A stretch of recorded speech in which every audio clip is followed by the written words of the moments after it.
Halo Sobat Noba, melanjutkan cerita dari episode sebelumnya ya. Semoga kalian suka. Meskipun Xiaoyan tidak tahu seberapa besar kerusakan yang ditimbulkan oleh penghancuran klon terhadap tubuh utamanya, dia tahu bahwa ledakan klon pasti akan melukai jiwa pada tubuh utamanya. Fluktuasi dari jiwa suci dapat dengan jelas dirasakan oleh kekuatan jiwa domain Xiaoyan. Bahwa kekuatan jiwa suci sendiri juga tidak lemah. Jika bukan karena kekuatan jiwanya yang kuat, Suci pasti sudah lama jatuh karena dampak dari peledakan klon itu sendiri. Namun Suci mengerti betul bahwa 4 klon abadi adalah satu-satunya kartu truf yang bisa mengalahkan Xiaoyan. Bahkan dengan resiko serangan balik pun, Suci akan mengambil kesempatan ini. Meskipun Xiaoyan memiliki tubuh fisik yang kuat, mustahil baginya bisa menahan kekuatan yang dihasilkan dari peledakan 4 klon abadi. Oleh karena itu selama Xiaoyan bisa dikalahkan, Suci tidak peduli lagi dengan resiko apapun. Di sisi lain, Xiaoyan mulai menggerakkan tubuhnya untuk membuka jarak. Matanya terus terfokus pada 4 klon abadi yang bergegas mendekat. Xiaoyan bisa merasakan perasaan krisis hidup dan mati yang kuat. Selama Suci tidak bisa menggunakan kekuatan pengunduran waktu seperti barusan, Xiaoyan yang memiliki sayap dewa hitam tidak akan terkejar. Namun bersembunyi tentu saja bukan pilihan. Sebagai gantinya, Xiaoyan berdiri di udara. Gelombang api hitam menyapu di sekitarnya. Api hitam ini tidak lain adalah api abadi atau yang disebut sebagai api tak pernah padam. Area yang dicakup oleh api tak pernah padam sangat luas. Itu mencapai ribuan meter jauhnya. Pasukan kuil pemburu dewa dan pasukan berkobar yang menyaksikan pertempuran semuanya merasakan embusan angin yang sedikit panas. Awalnya mereka merasa tidak ada yang salah. Tapi apa yang tidak mereka ketahui adalah api tak pernah padam telah tenggelam ke dalam tubuhnya. Peran api tak pernah padam sangat membantu Xiaoyan. Selain bisa membangkitkan kematian dari nirvana, juga bisa menyerap vitalitas seseorang setelah diracuninya. Xiaoyan tidak lagi berniat melarikan diri.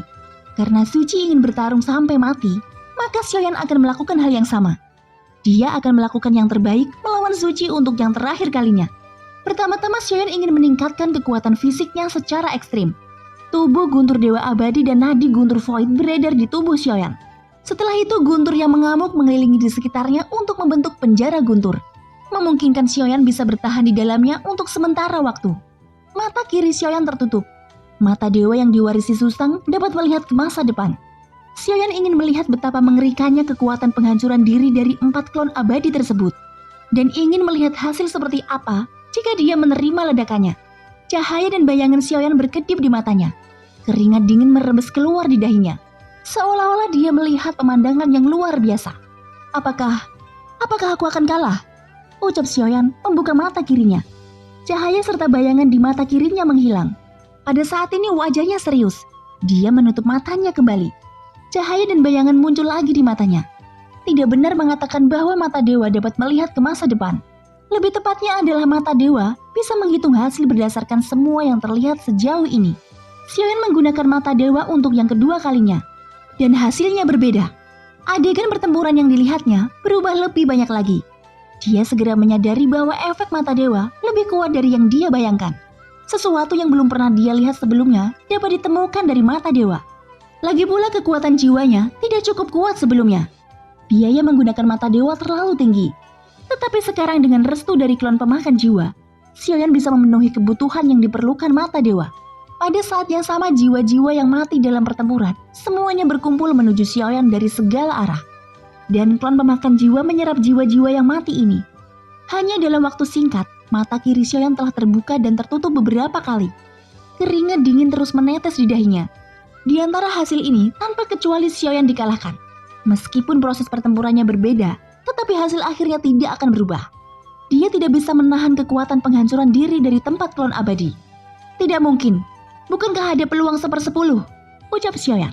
Mata dewa mungkin tidak dapat benar-benar melihat masa depan. Itu hanya bisa mengetahui berdasarkan metode musuh. Satu-satunya kemungkinan adalah mata dewa dapat melihat masa lalu dan membuat perhitungan berdasarkan masa lalu.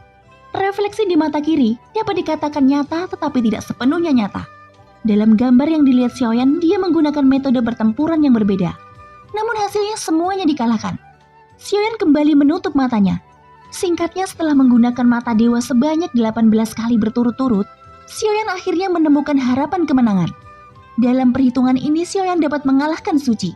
Tapi harga kemenangan ini sangat besar, yang membuat Xiaoyan agak tidak bisa diterima.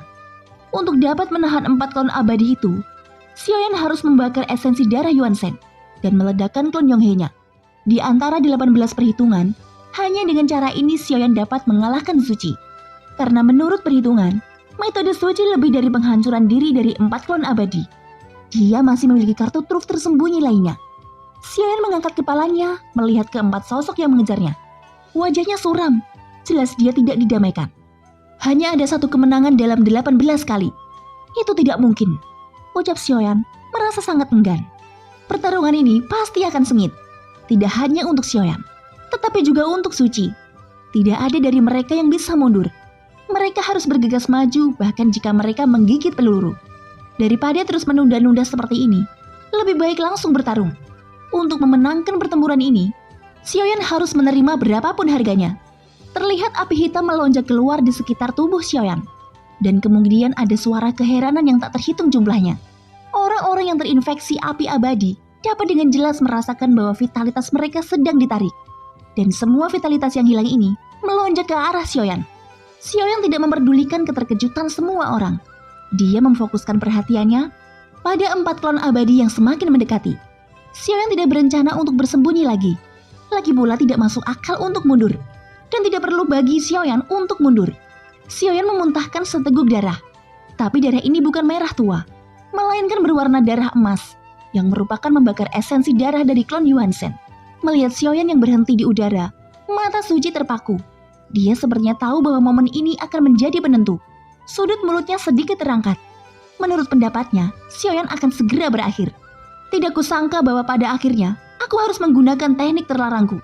Kupikir itu tidak akan digunakan. Biayanya terlalu tinggi, dan aku tidak bisa membayangkan kekuatannya. Gumam Suci. Sosoknya yang bungkuk dengan susah payah berdiri tegak. Kakinya rapat, dan rambut di belakangnya berkibar tanpa angin. Bunga teratai jatuh, menghancurkan apa yang harus dihancurkan, ucap Suci sambil membentuk segel tangan. Pakaian serta rambutnya berkibar otomatis tanpa angin, dan momentum yang kuat terpancar dari tubuhnya. Sebuah rune emas terkondensasi di depannya. Setelah itu rune emas melesat ke 4 klonnya dengan kecepatan yang sangat cepat. Jejak tangan Suci terus bergerak. Rune dengan warna berbeda terus terbentuk satu demi satu. Rune warna-warni terendam ke dalam 4 klon abadi. Dan setiap klon abadi meledak dengan cahayanya yang menyilaukan. Pada saat ini Xiaoyan juga sudah siap. Dia mengenakan pelindung dewa palsu dan di sekitarnya tertutup rapat oleh penjara guntur Misuo. Yang terpenting adalah tubuh fisik Xiaoyan diselimuti lapisan cahaya keemasan ekstrim. Cahaya keemasan ekstrim adalah lapisan pertahanan yang dibentuk dari membakar esensi darah Yuan Shen. Suci menyerang dan Xiaoyan bertahan. Ini adalah konfrontasi terakhir kedua belah pihak. Siapa yang menang dan siapa yang kalah akan ditentukan.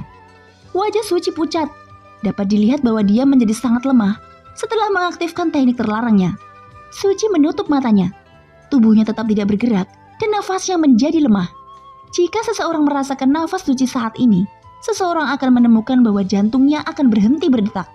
Seluruh kesadarannya mulai menghilang, dan dia akan berada dalam keadaan mati suri. Tentu saja ini adalah niat Suci begitu 4 klon meledakkan diri. Itu pasti akan berdampak besar pada jiwanya. Dampak seperti itu akan melukai jiwanya secara serius. Jika jiwanya tidak tertidur seperti ini, dia akan merasakan rasa sakit yang tak terbayangkan. Adapun seperti apa hasilnya Suci tidak akan pernah tahu sebelum dia bisa pulih.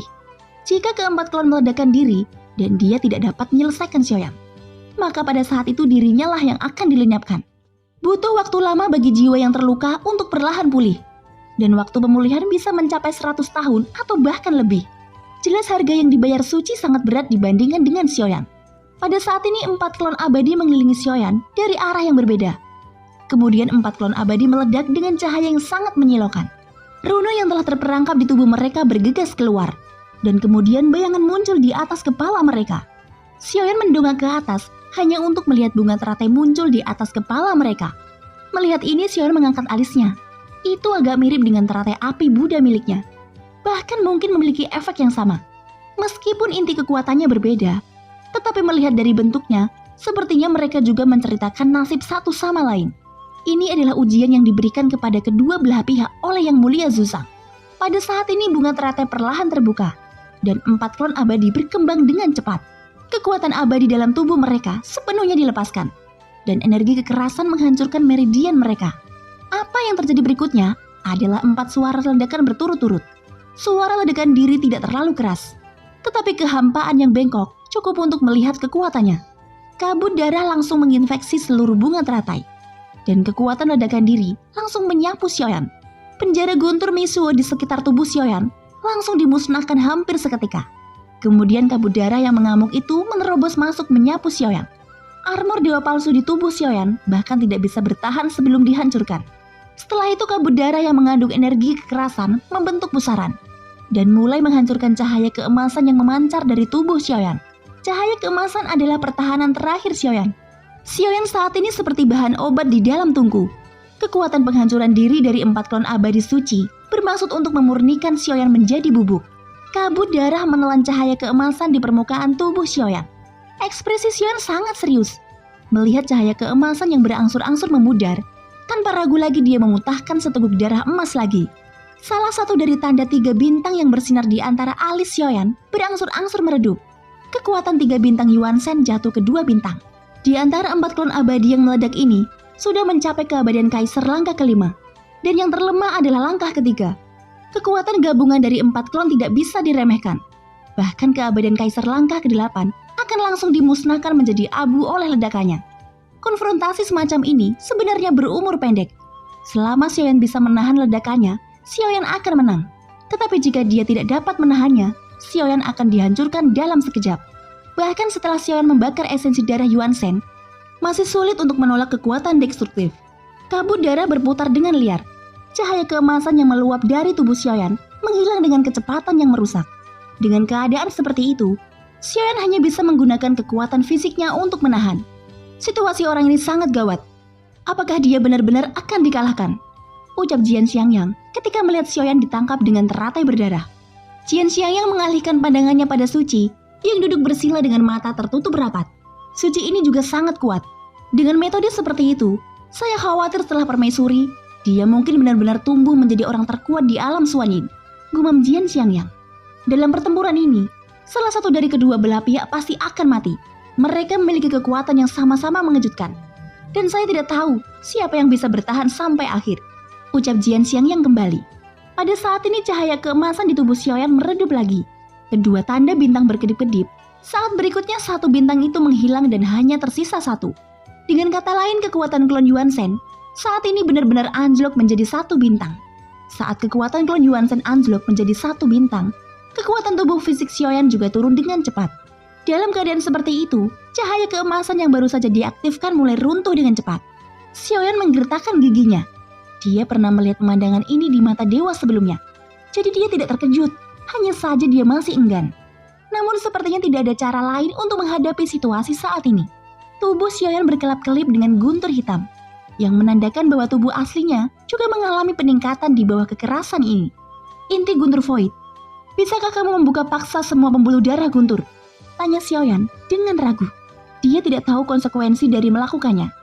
Tetapi jika Xiaoyan tidak membuat keputusan yang tepat pada waktunya, cahaya keemasan dari klon Yuan Shen akan segera menghilang. Dan begitu menghilang, maka kekuatan fisiknya sendiri tidak dapat mendukungnya sama sekali. Aku bisa melakukannya, tapi tubuh fisik Tuan mungkin tak tertahankan, dan konsekuensinya tidak terbayangkan, ucap inti Guntur Void. Lakukan saja, ucap Xiaoyan dengan tegas. Setelah mendapatkan persetujuan Xiaoyan, 108 nadi Guntur akhirnya diaktifkan paksa. Ini adalah batas puncak dari kekuatan inti Guntur di tubuh Xiaoyan. Xiaoyan membuka tangannya. Kekuatan fisiknya benar-benar menembus ke keadaan tirani yang tak terbayangkan.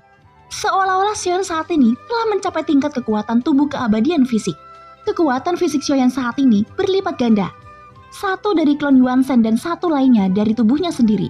Kekuatan fisik Xiaoyan langsung meningkat secara dramatis. Ini hampir setara dengan mengembalikan kekuatan bintang 3 Yuan Shen. Pada saat yang sama, kekuatan ledakan diri dari 4 klon abadi mencapai puncaknya. Dan kekuatan ledakan diri masih belum bisa melenyapkan Xiaoyan. Tubuh Xiaoyan tiba-tiba bergetar. Klon Yonghe langsung terpisah dari tubuh utama Xiaoyan. Klon Yonghe melangkah keluar tanpa ragu hanya untuk melesat ke udara. Tepat ketika dia berdiri di kehampaan, tiba-tiba saja aura kekerasan meluap dari klon Yonghe. Tubuhnya membengkak dengan cepat dan langsung meledak begitu saja. Di bawah tatapan ragu semua orang, klon Yonghe benar-benar hancur menjadi kabut darah. Adegan ini membuat semua orang bingung. Mereka tidak tahu mengapa Klon Yonghe meledakkan dirinya sendiri seperti itu. Semua orang tidak bisa mengerti. Bahkan Jian Xiangyang tercengang. Dia sama bingungnya. Sampai setelah ledakan diri Klon Yonghe berakhir, mereka mendengar suara berderak dari udara. Cahaya dan bayangan yang tersembunyi di kehampaan muncul di kabut darah dari ledakan Yonghe.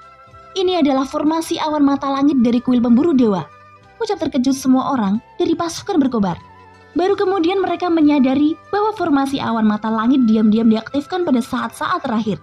Ini adalah jurus pembunuh terakhir Suci. Dia ingin mengambil keuntungan dari ketidaksiapan Xiaoyan dan berniat membunuh Xiaoyan dengan meledakan diri dan kekuatan formasi besar.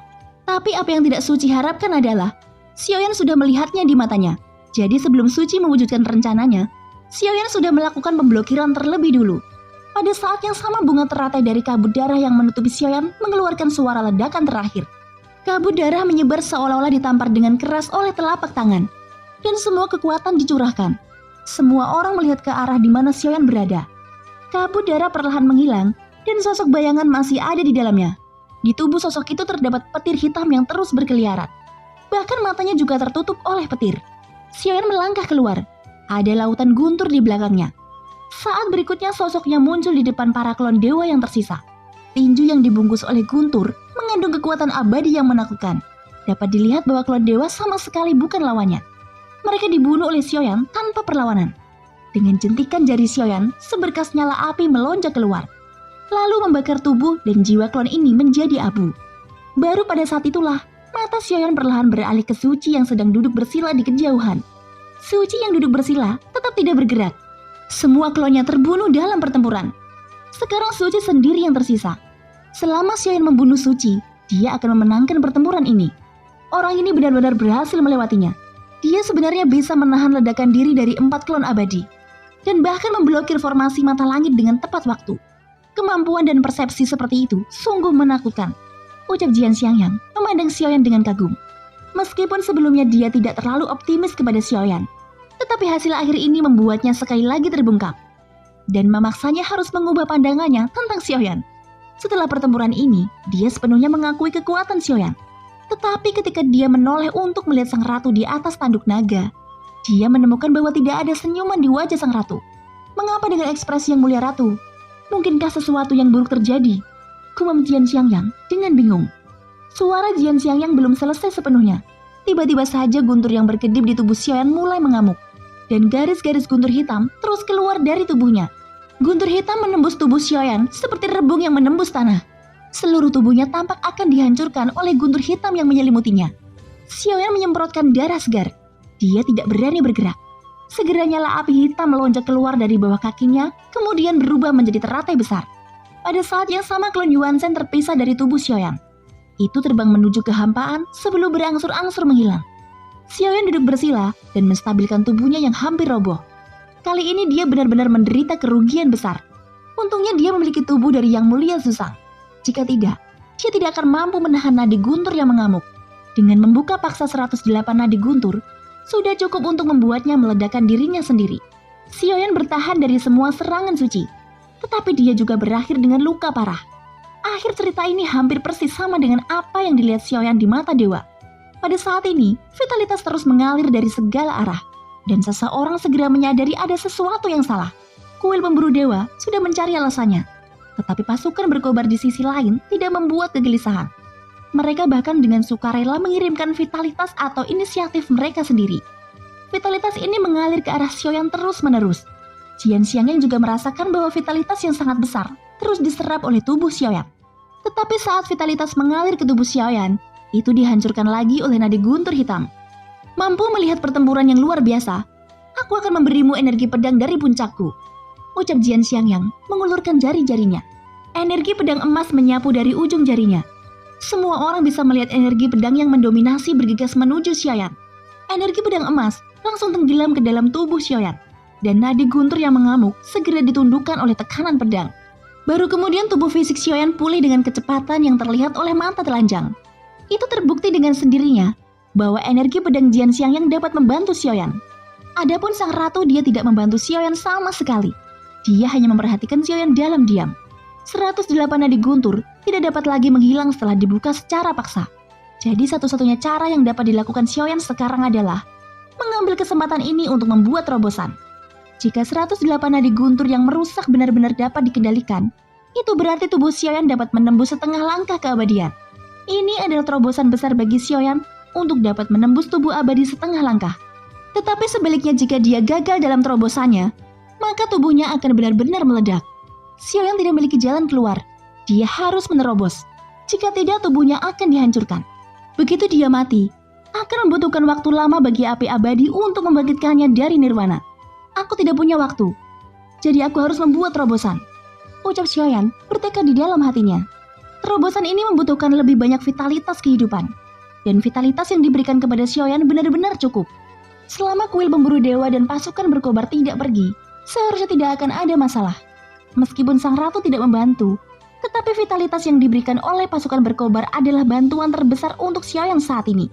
Tentu saja ini juga metode Xiaoyan sendiri, dan itu tidak dianggap sebagai bantuan. Sang ratu sudah berjanji kepada Suci bahwa dia tidak akan ikut campur dengan pertempuran antara keduanya. Jadi dia tidak akan bergerak sampai pertempuran benar-benar selesai. Pada saat ini Xiaoyan tidak menaruh semua perhatiannya pada tubuh fisiknya. Ini karena dia tahu bahwa pertempuran belum benar-benar berakhir. Tubuh asli Suci masih ada, jadi Xiaoyan masih harus menyingkirkannya. Xiaoyan tidak berniat menghancurkan Suci. Dalam pertempuran ini, Xiaoyan benar-benar melihat bakat Suci. Klon Yuanzhen jatuh ke 1 bintang, dan Klon Yonghe juga dikorbankan. Pertempuran membuat Xiaoyan kehilangan sebagian besar kekuatan tempurnya. Jadi dia harus menutupi masalah ini dengan benar. Dengan kata lain, Xiaoyan datang dengan ide yang berani. Daripada melenyapkan Suci, lebih baik membawa tubuhnya untuk dijadikan tiruannya. Suci menutup matanya dengan erat. Xiaoyan dapat menebak bahwa itu disebabkan oleh ledakan diri dari semua klonnya. Jiwanya pasti sangat terpengaruh, menyebabkan dia mengalami koma jangka panjang. Sekarang merupakan waktu terbaik bagi Xiaoyan untuk merasuki tubuhnya. Segera kekuatan kehendak jiwa Xiaoyan untuk merebut tubuh mengalir keluar. Itu tenggelam ke dalam tubuh Suci tanpa halangan apapun. Dalam dimensi kehampaan yang gelap ini, terlihat jiwa Suci meringkuk. Benar saja, aku masih kalah, ucap kehendak jiwa Suci. Tidak ada perbedaan antara jiwanya dan jiwa Xiaoyan. Jiwa yang identik saling memandang dengan cara yang luar biasa. Aku sudah dikalahkan kan? Aku merasa takdir menipuku. Aku seharusnya tidak ada di dunia ini. Tapi mengapa aku harus dilahirkan jika pada akhirnya akan berakhir seperti ini? Ucap Suci tersenyum kecut. Tidak, justru kebalikan dari apa yang kamu pikirkan. Kamu memiliki kesempatan yang lebih baik untuk memenangkan pertempuran ini daripada aku. Ucap Xiaoyan tidak menyembunyikannya. Karena faktanya kekuatan bertarung Suci lebih kuat. Lagi pula keahliannya benar-benar membuat Xiaoyan seringkali nyaris terbunuh. Anda adalah reinkarnasi yang mulia susah. Saya hanya gumpalan jiwanya. Sejak awal saya tahu ini akan menjadi hasilnya. Hanya saja saya masih bersikeras tidak mau tunduk pada takdir.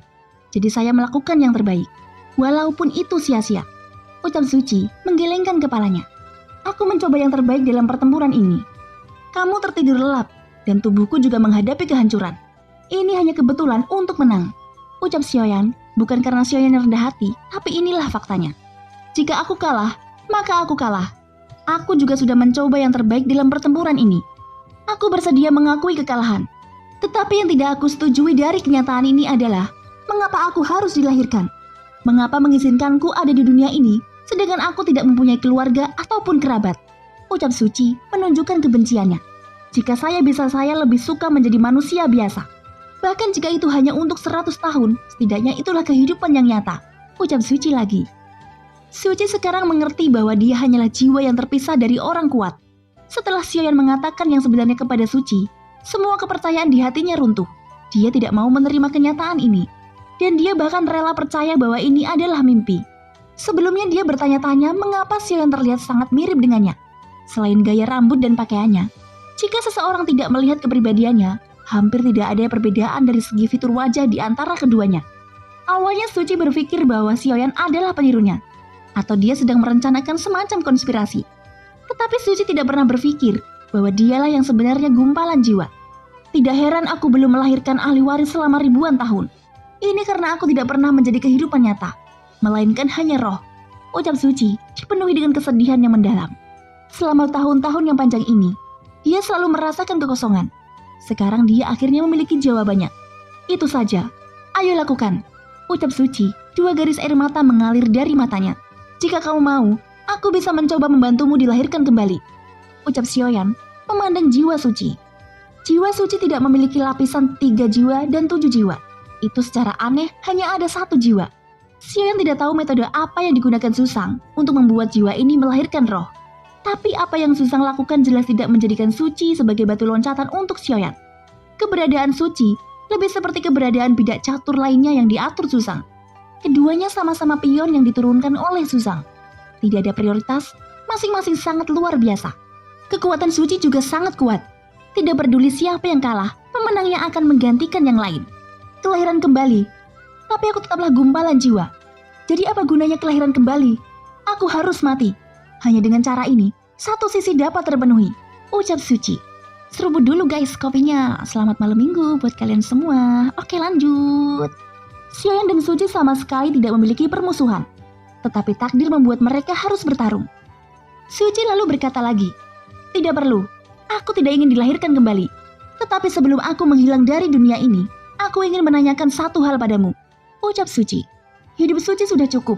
Dia tidak menyesal. Tidak ada keinginan, kelahiran kembali tidak ada artinya baginya. Jadi dia memilih untuk menolak janji Xiaoyan. Ayo bicara. Ucap Xiaoyan. Dia tidak terkejut dengan penolakan Suci. Keadaan pikiran Suci benar-benar di luar jangkauan manusia biasa. Penolakan Suci membuat Xiaoyan berpikir tinggi tentangnya. Suci lalu berkata, kuil pemburu dewa adalah pekerjaan hidupku. Mereka semua setia padaku. Aku harap kamu tidak memusnahkan mereka. Aku tahu kamu bukan orang yang membunuh tanpa pandang bulu. Jadi kamu harus menyetujui masalah ini. Ucap Suci. Apakah kamu ingat superstar Batang Surgawi? Apakah kamu yang memerintahkan kuil pemburu dewa untuk menghancurkannya? Tanya Xiaoyan. Balas dendam Wusan belum terbalas. Ini adalah janji Xiaoyan kepada Wusan. Semuanya memiliki awal dan akhir. Kekejaman dari kuil dewa berburu harus dilunasi. Superstar Batang Surgawi, ucap Suci menggelengkan kepalanya setelah mendengar ini. Aku memang memerintahkan penghancuran beberapa bintang. Tetapi aku tidak tahu tentang superstar Batang Surgawi. 8 kaisar dari kuil pemburu dewa memiliki status tertinggi selain aku. Dan mereka juga bisa memerintahkan untuk membunuh apa yang ingin mereka bunuh. Ucap Suci. Baik, aku akan membunuh mereka. Ucap Xiaoyan mengangguk. Orang yang membunuh Wusan masih hidup. Jadi Xiaoyan harus menepati janji Wusan. Suci menghela nafas panjang. Dia mengangguk dan tidak mengatakan apa-apa lagi. Jiwa Suci menutup matanya. Sebelum jiwanya benar-benar menghilang, dia masih melihat suka dan duka dalam hidupnya. Meskipun itu hanya gumpalan jiwa, dia masih merasakan kenangan selama bertahun-tahun yang tak terhitung jumlahnya. Tidak ada emosi karena kematiannya. Dalam hidup ini sepertinya dia sudah merasakannya dan tidak perlu menyesal. Pada saat ini kegelapan menyelimuti jiwa Suci. Dia tidak melawan. Dan kesadarannya berangsur-angsur menjadi kabur.